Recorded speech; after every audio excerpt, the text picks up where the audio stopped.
Welcome. This video is going to focus on creating the exterior and interior walls for our cabin design. If we have a quick look at the VCAA technical drawing specifications, exterior walls are typically at 270mm wide or thick, and interior walls at 110mm thick. So at the scale we're looking at is 1 to 50, 6 mils, and also 2 mils width. Jumping back to here, we're going to go through and be drawing it upon our graph paper design. So zooming in, the tools you're primarily going to be using is a rectangle tool, maybe the pen tool, and also the line tool. So to get started, selecting the rectangle tool, and halfway within the wall, I'm click and dragging that expanse. Notice it's in that bright color, just so it's really visible. Your overall one, you want to have it be black. Then what I want to go through and do is go up to transform and then just correct this. So we might make it 145 by 65. So just have it as whole sort of rounded numbers, probably to the nearest 5 mil. Now, some of you have got more complex designs, and so they're not just going to be a rectangle. So you might have multiple shapes. So maybe there's going to be another wall out here and potentially another wall out here. And what we can do is select all three just by holding Shift or clicking and dragging, and then going to the Pathfinder tool. That's going to look like this icon, or it's going to be under Window and then Pathfinder. There we are. Then what that allows us to do is potentially go through and unite all these designs. Going back to my original. You may have noticed my design also has a curve.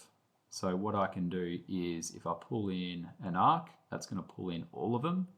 So what I want to do is use the direct selection tool, specifically select that anchor point and then drag in that radius point to have that curve around.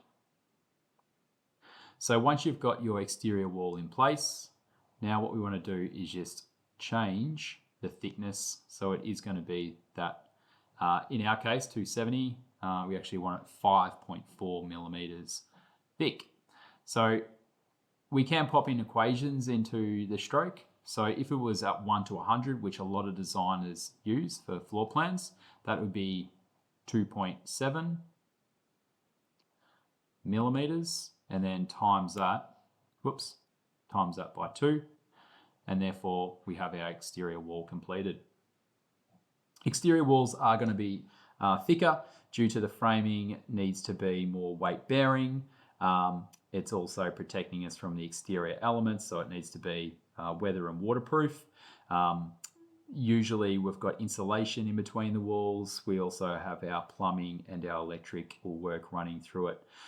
So they are going to be a lot thicker than the interior walls. Now we want to go through and complete the interior wall, and that can be just using the line tool. And then click and drag. Whilst I'm dragging, I'm holding Shift. Otherwise, it potentially is not going to be quite right angular. So if I hold Shift, it will snap to the nearest horizontal, vertical, or 45 increment.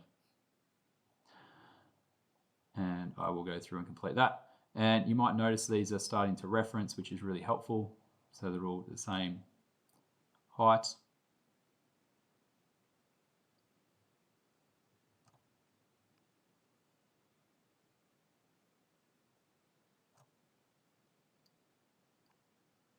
And I might even have that like that. And then I can join it up later. Some cases you want to go through and join these. So I can select both of them and then go Control J or Object Join.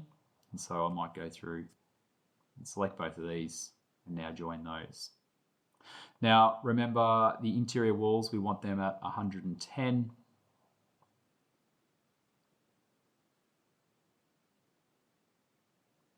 So I'm just selecting them. And then our stroke, I want that to be, so if it was 1 to 100, it'll be 1.1 millimeters times by 2. And there we have our interior walls complete. Thanks for watching. The next video will focus on architectural symbols.